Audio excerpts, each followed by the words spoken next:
ಹಾಸನದಲ್ಲಿ ಆಗಷ್ಟೇ ಹುಟ್ಟಿದ ನವಜಾತ ಶಿಶುವನ್ನು ಕಿರಾತಕರು ಚರಂಡಿಯಲ್ಲಿ ಬಿಸಾಡಿದ್ದು ಮನಕುಲುಕುವ ದೃಶ್ಯ ನೋಡಿ ಸ್ಥಳೀಯರು ಬೇಸರಗೊಂಡು ಮರುಕ ವ್ಯಕ್ತಪಡಿಸಿದ್ದಾರೆ. ಮನಕುಲುಕುವ ಈ ಘಟನೆ ನಡೆದಿರುವುದು ಹಾಸನದ ಹೇಮಾವತಿ ನಗರದಲ್ಲಿನ ಚರ್ಚ್ ಒಂದರ ಬಳಿ ಇರುವ ಚರಂಡಿಯಲ್ಲಿ. ಆಗಷ್ಟೇ ಜನಿಸಿದ ನವಜಾತ ಶಿಶುವಿನ ಶವ ಪತ್ತೆಯಾಗಿದ್ದು ಪ್ಲಾಸ್ಟಿಕ್ ಕವರ್ ಒಂದರಲ್ಲಿ ಕಟ್ಟಿ ಚರಂಡಿಗೆಸೆದಿದ್ದಾರೆ. ಈ ದೃಶ್ಯ ಕಂಡು ಸ್ಥಳೀಯರು ಮರುಕಪಟ್ಟರೆ ನೆಟ್ಟಿಗರು ಯಾವ ತಪ್ಪಿಗೆ ಈ ಶಿಕ್ಷೆ ಎಂದಿದ್ದಾರೆ. ಸದ್ಯ ಸ್ಥಳಕ್ಕೆ ಪೊಲೀಸರು ಭೇಟಿ ನೀಡಿ ಪರಿಶೀಲನೆ ನಡೆಸ್ತಾ ಇದ್ದು ಹೆಣ್ಣು ಮಗು ಎಂದು ಚರಂಡಿಯಲ್ಲಿ ಬಿಸಾಡಿರಬಹುದಾ ಎಂಬ ಶಂಕೆ ವ್ಯಕ್ತವಾಗಿದೆ. ಅದೇನೇ ಇರಲಿ, ಪ್ರಪಂಚದ ಅರಿವೇ ಇಲ್ಲದ ಆಗಷ್ಟೇ ಹುಟ್ಟಿದ ಮಗುವನ್ನು ಹೀಗೆ ಎಸೆದಿರುವುದು ಅಕ್ಷಮ್ಯ ಅಪರಾಧವೇ ಸರಿ.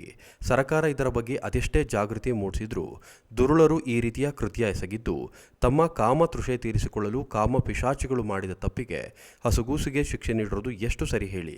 ಆದಷ್ಟು ಬೇಗ ಈ ರೀತಿಯ ಕೃತ್ಯಗಳಿಗೆ ಕಡಿವಾಣ ಬೀಳಬೇಕಿದೆ, ಇನ್ನಷ್ಟು ಜಾಗೃತಗೊಳ್ಳಬೇಕಿದೆ. ಇಲ್ಲಿ ಕಾರ್ಮೆಲ್ ಮಠ ಆಶ್ರಮ ಹಿಂದ್ಗಡೆ ಹೇಮಾವತಿ ನಗರ, ಇಲ್ಲಿ ಯಾರೋ ಚರಂಡಿನಲ್ಲಿ ಪಾಪು ಬಿಟ್ಟೋಗಿದ್ದಾರೆ. ಗಂಡು ಪಾಪುನು ಅಂತಾನು ಗೊತ್ತಿಲ್ಲ, ಹೆಣ್ಣು ಪಾಪು ಅಂತಾನು ಗೊತ್ತಿಲ್ಲ. ಯಾರೋ ಸಾಕಾಗ್ತಲ್ಲ ಇಲ್ಲಿ ಚರಂಡಿನಲ್ಲಿ ಹೋಗಿದ್ದಾರೆ, ಯಾರು ಗೊತ್ತಿಲ್ಲ. ಬಟ್ ಇವಾಗ ಗೌರ್ಮೆಂಟ್ ಎಷ್ಟು ಫೆಸಿಲಿಟೀಸ್ ಕೊಟ್ಟಿದೆ, ಆದರೂ ಈ ಥರ ಮಾಡ್ತಾರಲ್ಲ ಜನ ಅಂತ ನಮಗೆ ತುಂಬ ಇದಾಗ್ತಾ ಇದೆ.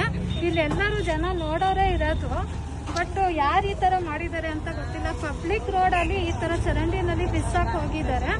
ನೋಡಿ, ಯಾರಿಗಾದ್ರೂ ಇದು ಸಾಕಾಗಿಲ್ಲ ಅಂದರೆ ತುಂಬ ಆಶ್ರಮಗಳು, ಅನಾಥಾಶ್ರಮಗಳು ಇದ್ದಾವೆ. ಅನಾಥಾಶ್ರಮದಲ್ಲಿ ಬಿಟ್ಟು ಮಕ್ಕಳನ್ನ ಸಾಕಿ ನೋಡಿ, ಗೌರ್ಮೆಂಟ್ ಎಲ್ಲ ಫೆಸಿಲಿಟಿ ಕೊಟ್ಟಿದೆ.